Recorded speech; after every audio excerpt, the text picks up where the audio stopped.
Welcome to edit your soul with Jesus. آج اپنے ہدایت و رہنمائی کے لیے دیکھیں گے زکریا کی کتاب اور اس کا 13واں باب۔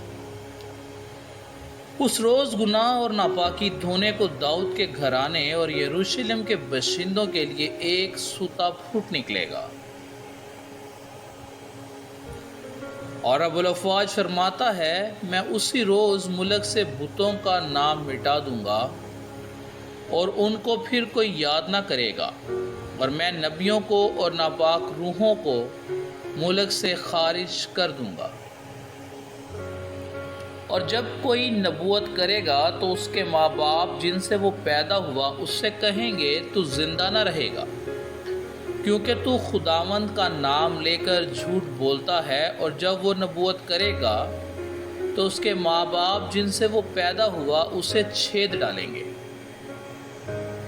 اور اس روز نبیوں میں سے ہر کوئی نبوت کرتے وقت اپنی رویا سے شرمندہ ہوگا، اور کبھی فریب دینے کو پشیمان چادر نہ اڑے گا،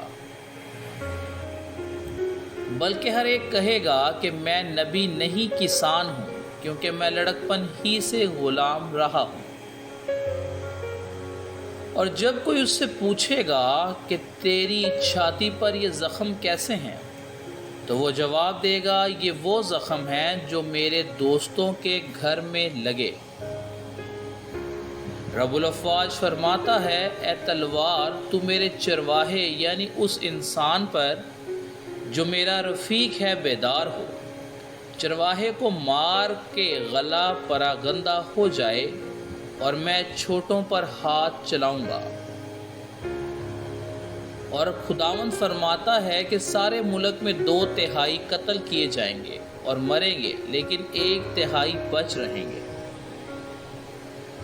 اور میں اس تہائی کو آگ میں ڈال کر چاندی کی طرح صاف کروں گا اور سونے کی طرح تاؤں گا، اور مجھ سے دعا کریں گے اور میں ان کی سنوں گا۔ میں کہوں گا کہ یہ میرے لوگ ہیں، اور وہ کہیں گے خداوند ہی ہمارا خدا ہے۔ خداوند کے زندہ پاک کلام کا پڑھا اور سنا جانا ہم سب کے لیے باعث برکت ہو، آمین۔